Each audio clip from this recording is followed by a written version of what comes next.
para a gente corrigir aqui. A gente está falando sobre essas duas possibilidades que estão diante de nós aí, com duas candidaturas que estão postas, não é? Uma da direita, outra da esquerda. E a gente vê de um lado algo que não bate bem com a nossa fé, com os nossos ensinamentos. E a gente já ouviu aqui, inclusive, os depoimentos a este respeito, mas eu queria que o pastor Petros, você, na verdade, conviveu bem de perto com esse mundo de pessoas sem esperança, desiludida, né, Petros? Fala alguma coisa aí do que você viu nesse período, até mesmo antes de você se converter, e qual o teu olhar para esse projeto da esquerda que a gente, desde que se conhece como gente, a gente saiu de uma ditadura e aí vem alguns partidos dominando, mas que nunca deu uma esperança como a gente está vendo hoje com esse movimento de direita. Diga alguma coisa sobre esse período seu aí. Então, veja bem, a gente tem um discurso aí que é em favor do pobre, do trabalhador, conforme eu falei nessa trajetória que eu disse como profissional, porque, querendo ou não, eu usei esse argumento porque quem fizeram as leis nesse período foi o governo que estava, né? E aí, veja só, eu fui um jovem, né, de origem pobre, que saía da escola e não tinha opção. Pelo menos de graça. O governo nunca me ofereceu nada. Nunca me ofereceu um curso gratuito de qualidade, etc. e tal. Então eu ia para a rua. E na rua se pode tudo. Na rua se usam drogas, na rua você tem os seus inferninhos. Me lembro de quantas boates eu entrei e que nem me cobrava sequer uma identidade. Você ia nos mercados, comprava a bebida que você quisesse. Isso menor de idade. Então, assim, quantas vezes na rua eu estava ali bêbado e meu pai e minha mãe não sabiam nem onde eu estava. Então, assim, isso é o quê? Há 20 anos atrás. Então, a coisa potencializou ainda muito mais, né? Esse discurso, essa falácia de liberação das drogas é porque talvez você nunca conviveu com um familiar ou com alguém. E a esquerda tem toda essa proposta, né? Esta proposta. Vale tudo. Vale tudo, né? Vale tudo. Antigamente tinha uma música, né? Vale tudo, só não vale homem com homem. Hoje é tudo, é o que fluir. Então eu participei disso. Eu já fui em boates na cidade de Juiz de Fora, que você tinha lá um lugar, um quarto escuro, que as pessoas iam para lá para cometer todo tipo de promiscuidade. Tinha de tudo lá. Eu não estou falando que alguém me contou. Eu estou dizendo que eu estive lá. Então são estas propostas que a gente tem aí. Contra a família e eu me lembro de um dia fazer um curso na UFJF. Eu fui convidado para participar desse curso. E aí eu me lembro de um professor apresentar o diploma dele, né, fora do país, um homem descolado, boa aparência, numa classe assim, só jovens, 17, 18. E entre muitas coisas que ele disse, eu me lembro, olha só o tipo de coisa que esse governo financia. Ele disse assim, porque em determinado momento eu fiz um projeto, defendi uma tese, olha o nível. Por que homens casados têm atração sexual por travestis em terrenos baldios? Isso é coisa de falar no centro de formação da cidade de Juiz de Fora. Eu estava lá. Me apresentei como teólogo, como administrador, como pastor, e eu vi algo assim irrelevante, e foi mais, porque eu vi aonde que ele ia subir nessa escalada. Ele me senta lá e diz assim, o que é moral? E ele foi indo. O que dita a regra de dizer que um ser humano ele não pode ter relações sexuais com animais? Gente, ninguém me contou. Eu estava naquela sala. Isso é coisa da religião.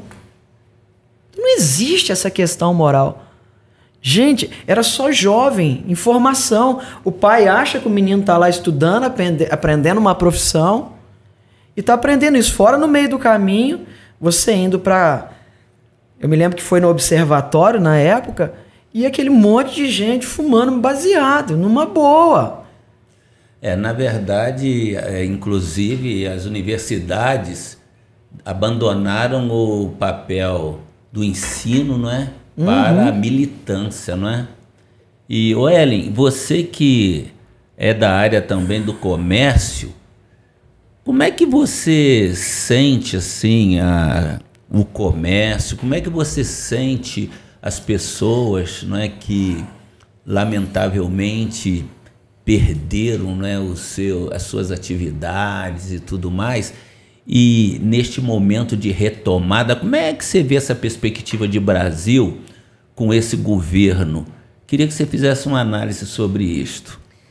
Hoje demanda-se muitos diplomas e a gente vê que as pessoas, cada vez que passa, elas estão em menos busca de conhecimento. Então, a gente já vê uma taxa de desemprego que, na verdade, ela é meio camuflada, porque eu que estou no comércio, eu sei que as empresas precisam de empregados, que elas estão em busca de empregados, mas, infelizmente, hoje, devido à falta de conhecimento, as pessoas elas não sabem fazer suas funções.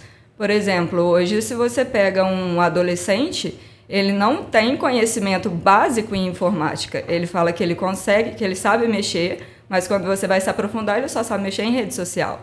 Ele não sabe o básico de Word, de Excel, de digitação, que hoje se faz necessário devido à quantidade de tecnologia que nós temos disponíveis, que para o tipo de comércio é coisa básica. E devido a essa falta de conhecimento, existem muitas pessoas que não estão conseguindo emprego e muitos empregadores que não estão conseguindo contratar pessoas porque, infelizmente, não tem o conhecimento qualificado para... Agora, a pandemia praticamente matou o comércio. Apesar do presidente dizer que jamais deveriam fechar, tudo foi fechado, principalmente aqui em nossa cidade. E como é que você vê este governo com o auxílio que deu, com os incentivos? Você acha que isso foi importante para a retomada do comércio? Sim, eu acredito que foi, porque, como você mesmo disse, eu acredito que a fechada de todo o comércio, o fechamento foi precoce, realmente não devia. Exemplo, o presidente falou que a economia e a saúde ela andam juntas. Então, quando estourou a pandemia, ele disse que queria segurar para o fechamento. Sim. Justamente por conta disso. Porque se fechasse a economia de forma precoce, ela não ia conseguir se reerguer e talvez até quando viesse realmente a crise da saúde, a economia já estaria morta. Infelizmente, a gente viu que houve sim um fechamento precoce e por conta disso muitas lojas fecharam. A minha, por exemplo, foi uma que passou por essa situação. Eu tive que demitir diversos funcionários, eu tive que diminuir a questão da minha empresa de valores financeiros por conta disso. Mas hoje a gente tem condições de ter a retomada. É claro que é uma coisa que muitos agora que tinham e que fecharam seus comércios estão temendo. E acredito eu, principalmente por conta do governo que a possibilidade de mudança do governo, né? Que vem, porque, por exemplo, a gente vê que ao redor do Brasil nós temos diversos países que estão passando por uma crise nos partidos de esquerda que tomaram e a crise... Hoje você vê os venezuelanos que estão aqui no Brasil, a maioria deles são formados, a maioria deles tem lá, eles tinham qualificações, né, que davam a eles trabalhos muito bons. E hoje eles estão aqui servindo nos balcões, porque o partido de esquerda fez tudo o que fez naquele país. Então hoje as pessoas que têm os seus próprios negócios, elas temem, inclusive, quem que vai vir ao poder justamente com receio disso. É verdade. E uma coisa também que eu acho muito importante, pastor Peterson, como evangélicos e você como teólogo, Você acha que combina com a esquerda, principalmente a esquerda brasileira, não é, que é liderada pelo PT? Porque tem muitos crentes e pastores aí defendendo a aliança com o PT. Como é que você vê isso?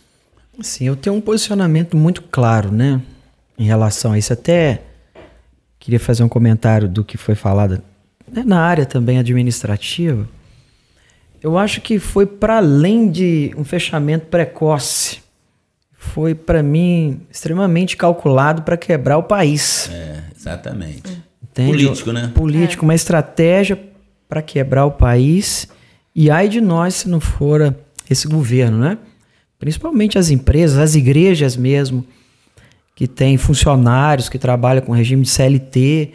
Se não fosse esse auxílio do governo, eu não sei o que seria. Sim. Mas veja bem, a gente tem militado aí nas igrejas, nas redes sociais, que é o nosso papel como pastor, ao contrário do que muita gente fala, né? Vocês não vão pregar a palavra, não?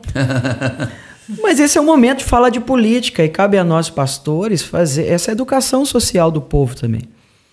E eu vejo, voltando a dizer, o povo se prende às vezes na personalidade. Aí eu não gosto do Bolsonaro e o discurso é o mesmo. Porque ele é a favor das armas e por aí vai. E na realidade, repetir o discurso. E gosto do Lula porque o Lula é a favor... Enfim. Mas se você pegar o pacote, o projeto de esquerda com o projeto de direita não bate com os projetos bíblicos. Aborto, liberação das drogas, ideologia de gênero, né? Para quem conhece mais sobre o assunto, esse assunto de ideologia de gênero já está ficando ultrapassado, porque você vê um assunto de ideologia de gênero discutida no início, aquela questão da escola, que a criança ela tem o direito de escolher quem ela é, aquela conversa toda. Mas hoje já se discute que não tem nem gênero. Você não é homem e nem mulher. É o que fluir no momento. Então você vê isso para nós, cristãos, e coloca diante da Bíblia, não tem lógica. E eu, né, infelizmente, quero dizer isso. Ou você é cristão ou você é esquerda. É a conclusão que eu chego, não tem base. As duas coisas não batem. Né? E também, dentro dessa pauta que você colocou, tem o feminismo. A Ellen, como mulher, pode também falar sobre o que pensa, porque o feminismo, na verdade, as pessoas ainda estão com aquela ideia romântica que é a libertação da mulher, trazer direito igualdade, a voto. Mas hoje hoje faz parte da pauta de esquerda, porque é o quê? Esse desmantelamento mesmo da sociedade, em que praticamente apregoa que o homem deve se tornar feminino e a mulher masculinizada, não é? Como é que você vê isso, Ellen? Completamente absurdo.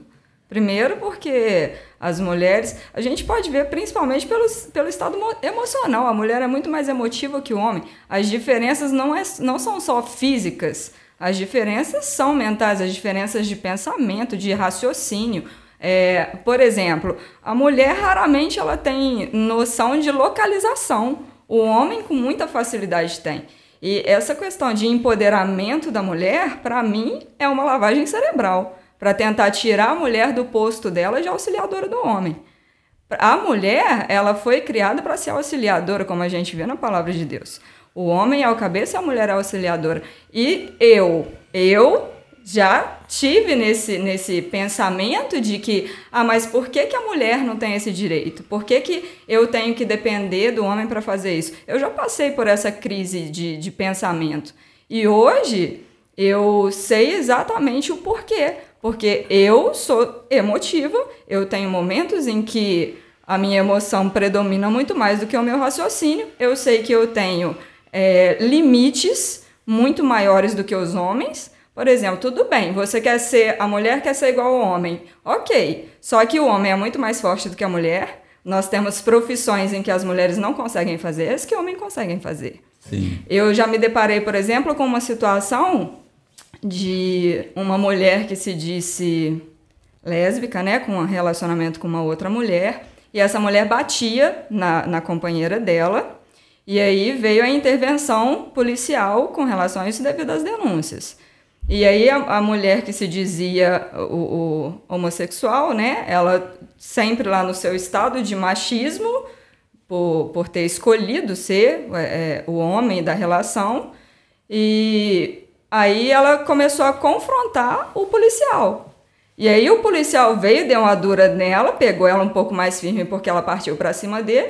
E aí, na hora que ele partiu para cima dela, para segurar ela, sustentar ela, aí ela se fez de coitadinha e voltou a ser mulher. Então, conveniência, né? Você tem o empoderamento feminino até o momento em que você quer e depois você exige os seus direitos como mulher. Então, a gente tem que entender que o feminismo hoje, ele é exatamente para tentar fazer a mulher ser uma coisa que ela não é. E lá no fundo, quando ela vê que ela não consegue ser tudo aquilo que eles falam, ela volta ao seu estado feminino. É uma situação que vai ser difícil administrar, porque muitas pessoas podem até pleitear aposentadoria, não é? Se as mulheres aposentam com menos idade, então eu não sei como é que depois eles vão resolver esse problema de quem se vê como mulher, mas eu me vejo como mulher para aposentar como mulher. Aí vai ser um problema sério. É exatamente essa situação, porque aí as mulheres querem os seus direitos de mulheres quando lhe convém, mas quando lhe convém ter os direitos de homens, elas querem. Então é a partir do momento que eu quero, é a minha vontade. Pois é a conveniência, né? Mas eu queria entrar um pouco mais, voltar até essa questão da igreja, do pastor com a política. O Peterson tocou aqui a esse respeito e é importante a gente voltar nele. Por quê? Eu posto muitas matérias nas redes sociais defendendo a direita porque não nego que eu tenho minhas convicções para ser um conservador de direita, porque o conservadorismo está na Bíblia. E conservadorismo não significa ser retrógrado, ultrapassado, não. Conservar os valores judaico-cristãos que estão na Bíblia Sagrada. Não é? O valor da família, o valor de todos os conceitos que nós temos de espiritualidade, de moralidade, e mais do que isto, o liberalismo econômico, que eu julgo ser mais viável para uma sociedade como a nossa. E por ser pastor, muita gente condena, critica, por que, não é? Pastor está envolvido nisso, influenciando os fiéis, enquanto a gente fala sobre tudo. A gente pode falar na igreja sobre maçonaria, a gente pode falar sobre sexualidade, a gente fala sobre dinheiro, mas quando vai falar de política, o Estado é laico, pastor não deve se envolver com isso. Isso não é um discurso exatamente para nos alienar os pastores, as igrejas, que na minha visão as igrejas já são alienadas.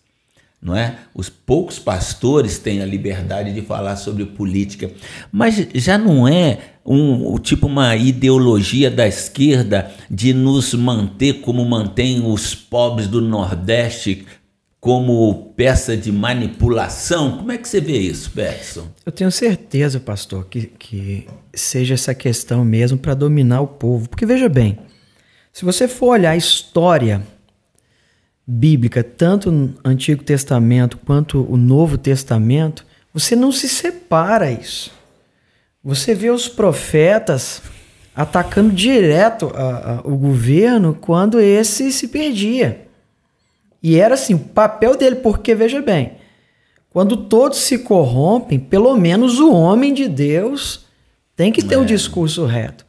Eu me lembro de João Batista, quando ele vem pregando, e uma das coisas que ele fala é o seguinte: olha, soldados, se contentem com o salário de vocês.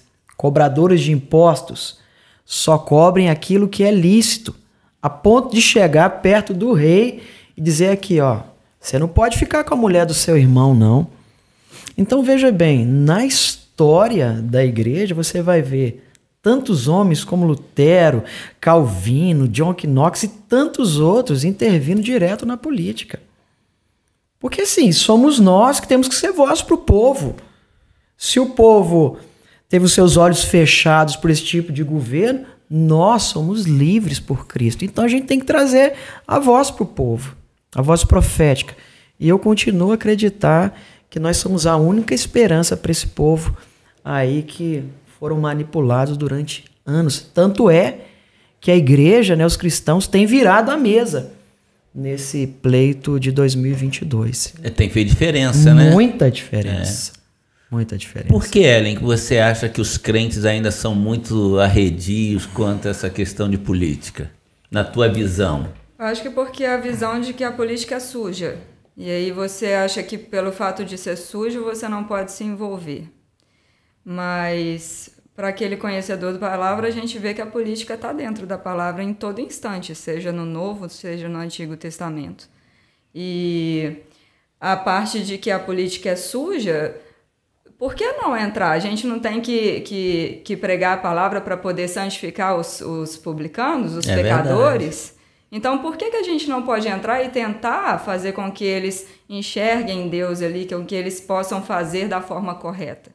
Então, eu acho que, na opinião de muitos, eles não querem falar de política por conta disso, porque é só sujeira, é só roubalheira, é só falcatrua. Mas se uma pessoa que segue esses princípios, que é a maioria dos princípios que os cristãos declaram, se ela se infiltra ali e ela consegue mudar aquilo dali, vai ser bom para todo mundo. Então, mais uma vez, é a falta de conhecimento e de sabedoria. Porque se a gente tivesse sabedoria, a gente estaria, sim, no meio político tentando mudar toda essa sujeira, toda essa falcatrua. E uma situação grave que eu vejo é que os jovens das nossas igrejas, eles vão para a universidade. E lá eles são doutrinados. E aí eles vêm para a igreja com aquela mentalidade da doutrinação que receberam nas universidades. E continuam, às vezes, dentro da igreja, fazendo militância de esquerda. E aí os pastores não tratam deste assunto nas igrejas. O que acontece? A influência da esquerda acaba predominando nas igrejas. Nós temos visto isto hoje. E eu, muitas vezes, sou abordado por pessoas que dizem assim: púlpito não é lugar de falar de política. Na igreja tem que se falar das coisas espirituais. Aí eu fico me perguntando, o que é igreja para essas pessoas? Eu percebo que essas pessoas não têm nem noção do que é igreja. Acham que igreja é um templo, é um local. Aí eu pergunto, a igreja, ela está espalhada pela cidade toda. Ela não se resume a um local. Essas pessoas que estão espalhadas pela cidade toda, nós já falamos aqui, tem comércio, pagam impostos, tem problemas na área de saúde, tem problemas com questões de urbanidade. Por que então que o pastor não pode orientar essas pessoas sobre atitudes a tomar, como o pastor Peterson mencionou aqui, e há outros textos bíblicos, como Romanos capítulo 13, Paulo fala claramente que a gente deve pagar impostos, obedecer às leis. Ele está tratando de política, a Bíblia é cheia de política. O que nós precisamos, na minha visão, é mudar a nossa mente, porque nós somos seres políticos e nós temos um papel fundamental na construção de uma sociedade. Se a gente vota, a gente está exercendo o nosso dever político, mas não resume nisto. Não é só votar. A gente não tem que cobrar também das pessoas que a gente colocou lá. A gente está exercendo um papel político. E se a gente não votar com consciência do que é melhor para o país, do que é melhor para a vida do cidadão de uma forma geral, nós vamos sofrer os males das escolhas feitas. Então a gente tem um papel político a desenvolver e eu gostaria, não é, que os crentes entendessem isso, porque uma diferença que as pessoas não fazem é o quê? É a política partidária. Nós não tratamos de política partidária na igreja. Então, e outra coisa, a questão do Estado é laico. O Estado é laico, mas não é ateu. Aí eu fico me perguntando assim, e se o Brasil fosse 90% evangélico? Você ia ter na igreja governadores, deputados, senadores, prefeitos e não ia falar de política dentro da igreja. Então a gente vê que é uma mente um tanto quanto fechada e ultrapassada de muitas pessoas que não admitem isso, e o nosso papel também aqui é tentar abrir a mente das pessoas para esse tempo. E a gente está chegando ao final do nosso podcast. Eu gostaria que vocês fizessem uma consideração final abordando exatamente isso, o nosso papel na transformação do país. Temos dois caminhos aí, não é? Lula, Bolsonaro. Você tocou aqui, eu concordo plenamente. Não é hora de olhar se o Bolsonaro é grosseiro, se ele deu uma palavra mal colocada a respeito de mulheres, ou de negros, ou de pobres. A gente tem que olhar o quê? O governo. Esse governo tem uma proposta melhor e, na minha visão, tem. Enquanto que o projeto da esquerda nem plano de governo tem. E se não tem plano de governo, é porque pode vir alguma bomba aí para surpreender. E eu gostaria que vocês, nessa consideração final, falassem então sobre como vocês veem esse nosso papel nessa reta final de escolha do presidente da República, que para mim é uma das eleições mais difíceis, mais complexas dos dias de hoje. Então, veja bem, a gente tem menos de 4 anos do governo Bolsonaro. E o que a gente ouve são reclamações, reclamações e reclamações. Como eu disse aqui, da minha vasta experiência ainda com 40 anos de idade, passando por diversas áreas da sociedade. E você tem um país com problemas morais, problemas políticos, problemas econômicos. Será que isso não é resultado de uma semente de 20, 30 anos atrás? Você tem uma geração de jovens e de adultos perdidos. Então isso é uma semeadura. A lei da semeadura, ela não falha. Você colhe o que você planta. O resultado de um Brasil hoje é o que a gente plantou lá atrás. Quem? Nós, os cidadãos. Nós, os cristãos, que não abrimos a mente. Agora, se a gente quer um Brasil diferente, daqui a pouco tempo a gente tem que semear bem nesse domingo. Se não semear, a gente colhe o que a gente planta. E eu acho que isso é até muito simples para nós, pastor. Muito bem, Ellen. Nesse caso também eu acho que a gente deixa muito, às vezes, de pensar em nós mesmos. Porque a gente fala muito dessa questão de ideologia de gênero, das mulheres com empoderamento, mas a gente esquece de aplicar isso nas nossas vidas. E devido a gente não aplicar isso nas nossas vidas, a gente acaba fazendo escolhas erradas. Então, hoje eu vejo... Eu sempre tive também esse preconceito com relação à política, e hoje eu tenho mudado muito isso justamente por eu estar analisando a minha vida nesse meio político. Então, qual o presidente que eu vou colocar lá? Porque, querendo ou não, ele vai influenciar na minha vida, ele vai influenciar no meu dia a dia. As escolhas dele vão influenciar a minha cidadania no Brasil. Então, foi o que você falou, o governo de esquerda, ele sequer tem um plano de governo. Então, eu estou dando um tiro no escuro porque eu não sei o que ele vai fazer. O governo de direita, ele já tem um plano de governo. E o plano de governo dele dentro da minha... Mas se você perguntar para mim, e se fosse dentro da minha família? Se eu tivesse um filho e esse meu filho trouxesse uma outra pessoa do mesmo sexo para dentro de casa, como eu iria agir? Exemplo, os banheiros públicos. Eu nunca vou entrar no banheiro público que eu sei que um outro homem que pode até tentar alguma coisa comigo pode entrar ali dentro, de livre e espontânea vontade. Então, verdade. Como que isso vai influenciar na minha vida pessoal, na minha família, nos meus próximos? E aí, com base no amor que eu tenho deles, como que eu vou decidir? Porque, querendo ou não, é muito fácil. É aquela história, né? A pimenta nos olhos do outro é refresco. Mas põe a pimenta no seu olho. Então, a partir de... Eu espero que não se veja Bolsonaro e Lula, mas que se veja... Duas propostas, né? O que você pretende para a sua vida futuramente. Como você quer que a pessoa influencie para que o seu dia a dia seja conforme os princípios que você quer. E aí, a partir disso daí, eu acho que fica muito fácil a gente decidir o que a gente quer para o país.